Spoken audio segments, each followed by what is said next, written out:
Okay, not to brag, but I kind of accomplished a lot of stuff this year. I secured 2 internships, landed a 6-figure role at 23 years old. I paid off all of my credit card debt. I saved over $10,000. I ran my first 5K, and I achieved over 20 other goals that I talked about in my December monthly reset video. I think I was able to accomplish all those goals, one, because of just, luck and God's grace, but 2, because of the goal setting strategy that I'm going to share with you today. So if you're interested in learning how to set goals and actually achieve them in 2023, then keep watching this video. Baby, but you know I'm about to keep you up. Welcome to my channel, and today I'm about to teach you something. Okay, I'm gonna try to keep this video down to 10 minutes, but if you don't feel like sticking around that long, I'm just gonna give you the summary version now. This goal setting strategy can be broken down kind of into 3 parts: envision, clarify, and strategize. First, you're going to decide what your ideal life would be like by looking at each area of life and reflecting on how each area has been for you in the past and how you'd like each area to be in the future. Once you're clear about your vision, then you can clarify your goals by prioritizing which areas of life you want to focus on the most all the way down to the least, determining what your intention is for each area for the coming year, and then creating some corresponding results goals for each of those intentions. Once you have your results goals, you need to strategize iterative actions that you're going to take that you think will help you achieve your results goals. You also need to determine periodic assessments that you can use to test if your strategy is actually working or if you need to revise your strategy. So that's it. It's really pretty simple, but if you'd like more detail on each part, some examples, and some pitfalls to avoid, then keep watching. Okay, that's what we're gonna do, but how we're gonna do it is, well, how I do this is I have this spreadsheet that I made on Google Docs that I will link down below that takes me through reflections all the way down to action goals and revisions. So first, I start by reflecting on each area of my life. The reason that I look at each area of life is because I want to make sure that I am setting goals not just to set them, but setting goals that help me achieve a higher quality of life. And I don't really believe you can achieve a higher quality of life if you're not looking at your life holistically, i.e. at all of the areas. So doing this and looking at each area of life and reflect on each area ensures that you're not going to be like having any gaps. So the areas that I break things down into is spirituality, relationships, health and wellness, wealth, creativity, career, education, service, and culture. So now that we've established how we're going to look at each area of life, this is when I go in and reflect on areas individually.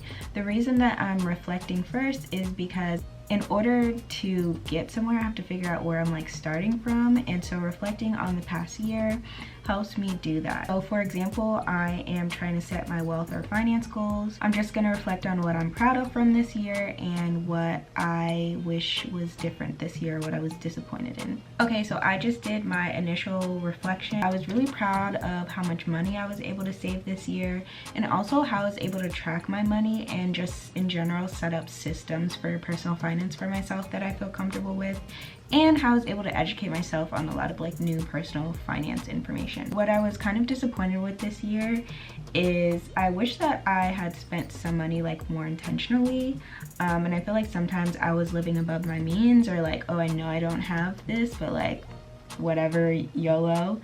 And I wish I didn't do that because I think it is counterintuitive to some of my more important like life goals on the past year. Then I go in and think of like what I want from this area of my life ultimately, and what I feel like I want to do in the next year to get closer to that ultimate goal. This is a common goal for a lot of people, but I obviously want to have like financial freedom, be able to spend my money and time on whatever I want to spend it on, and I also want to be able to spend my money intentionally. And something that's really important to me and something I really look forward to is home ownership. I really want to own a condo, and so obviously I can't achieve all of those things next year, but I can move closer to those goals by saving for a down payment for a home or for a condo. I can be more intentional with how I spend my money this year, ultimately bringing me more happiness in how I spend my money by putting caps on what I spend in different areas based on like what's most important to me. I'm gonna move on to part 2, where I'm gonna clarify my priorities for the year, figure out what my intentions are for each area of life, and figure out what my focus is for each area.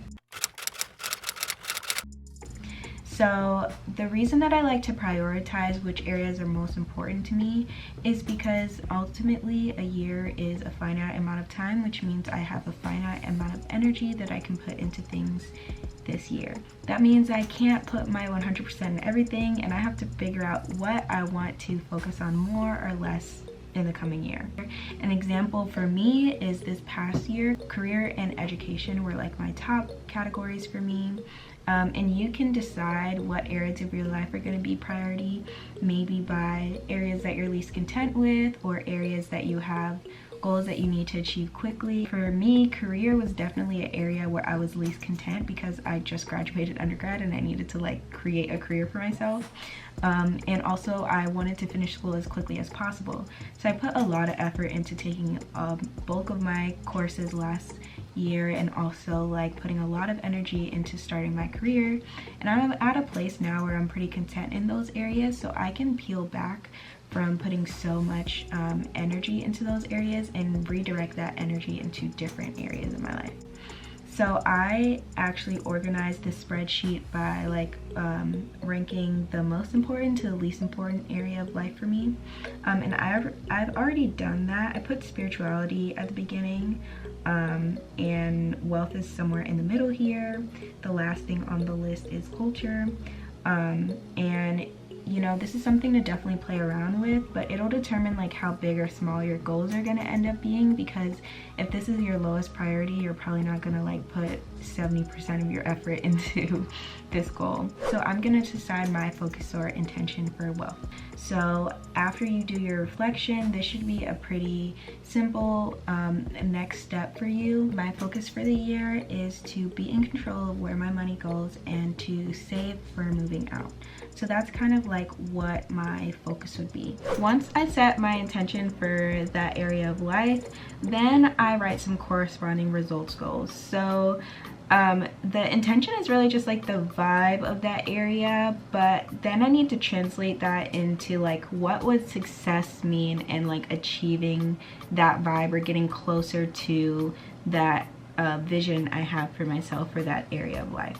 So with my focus being be in control of where my money goes and save for moving out, I am going to set a goal that prioritizing saving money for moving out would mean saving at least $40,000. You know, they say if your goals don't scare you, you're not dreaming big enough or whatever.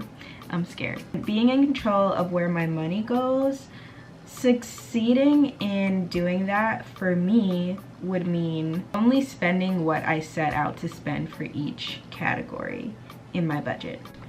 Okay, and then with our results goals set, we can move on to part 3. It's really nice that we've gotten all the way up to the part of having really intentional results goals for the year, but results goals is where people usually stop, and the reason I feel like this is not a good thing to do is because results goals are things that we don't actually have control of. What I really need to do is write action goals that I think would help me achieve that result or end state, because I don't really have control of the end state. All I can do is try to get there, you know? And so those are the action goals. Like, those are things that we can actually do. And action goals actually should take a lot of thought and research when you're planning them. I mean, you could just write random things and see if it works. What I like to do is actually do research. So for example, with my financial goals, if I kind of have an idea that this is something that I want to do, save a lot of money next year, I should probably do some research on how other people were able to save a lot of money in a year, or how people were able to save towards their down payments, or how other people budget or spend more intentionally, and really figure out a strategy in order to be able to achieve that results goal. Whether it's saving money for something, or learning a new skill, or getting a new job, or being more physically fit, we really want to try to pick the best strategy, the winning strategy. So for saving up for my down payment, my action goal is to save 40% of every paycheck and increase my income through freelancing. And for my second goal, which is to stick to my budget, my action goal is to create sinking funds for large spending categories. I'm actually gonna make a payday routine video in a couple weeks where I talk about like how I plan to manage my money in order to reach my saving goals, and also what's worked for me in the past to be able to save like a little over $10,000 in this past year. So if you're interested, subscribe so you know when I put that video out. So this is my action goal, and this is the point where I kind of break down my action goals into quarterly goals and monthly goals. So the reason that I like to do this is because a year is a long time, and looking at $40,000 is like, how the heck am I supposed to do that? If I break this down into quarterly goals, then I can kind of see like how much I need to save every quarter and every month, and certain actions that I need to take. So some things that you need to do in order to achieve your like yearly goals are going to be like one-time things. Like for instance, maybe I need to set up my sinking funds in separate savings accounts, so I need to open those savings accounts, and that's a one-time thing. But other things like assessing my budget have to happen more than one time. And so that's why I write those into quarterly and monthly goals. Okay, so for my quarterly goals, for Q1, I'm gonna need to set up my sinking accounts. I'm also gonna need to set up direct deposit for my savings account, and I need to apply to 5 freelancing gigs. For setting up those, the sinking fund and the direct deposit, that's a one-time thing that I have to do. And for applying for freelancing gigs, I'm gonna need to do that every quarter so that I can make some additional money. So yeah, and then I can break those down further into for January, and I can come back every month to see what other monthly goals I need to add based on my quarterly goals. The last thing that we're going to do is have periodic assessments. So I want to emphasize that this isn't a goal setting plan, it's a goal setting strategy. And I'll link to a great video on the difference between plans versus strategies. And really what the guy in that video talks about is how like people are really comfortable with creating plans, because plans are like, oh, I'm just gonna say I do this random thing and then I do it and I get to check those things off and feel like really accomplished. But there's no way to ensure that like what you're doing is actually helping you achieve your goal, your results goal. The thing about strategies is you can't really ensure that they're going to work. There's no way that you know that you're going to be able to check off your results goals at the end of the year. But what a strategy does ensure is that you're getting closer to being able to achieve those goals, because you're figuring out what does and doesn't work. And so a part of this is not going the whole year blind just based on strategizing that we did at the beginning of the year and being like, oh, I'm just gonna do this and hope it works at the end of the year.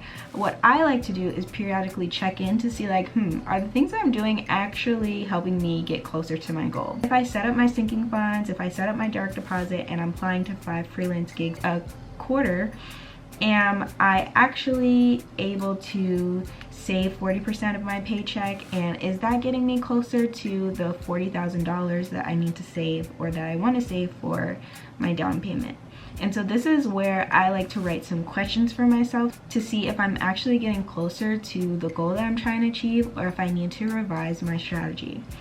So what I'm going to write for my periodic assessment questions is, how much money did I save? And based on that, it'll tell me like, maybe I'm gonna have to save more money, or I'm gonna have to try to figure out a way to make more money, or I'm gonna have to cut back spending in other areas. And the second thing I'm gonna ask myself is if I made any purchases that quarter that I regret. And that's gonna tell me if I'm spending my money intentionally or not. But yeah, this is one example of how I would set goals in a specific area of life.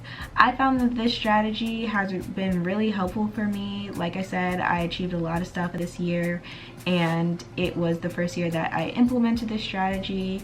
And so yeah, I wanted to share because I think maybe it'll help some people out there. I hope that you achieve your goals. If you feel comfortable sharing any of them, leave them in the comments. And I would also love it if like throughout the year, like you update me, because I'm gonna update you guys. So I hope you enjoyed this video and found it helpful. Subscribe, see some other videos, and I will see you in the next one. Bye.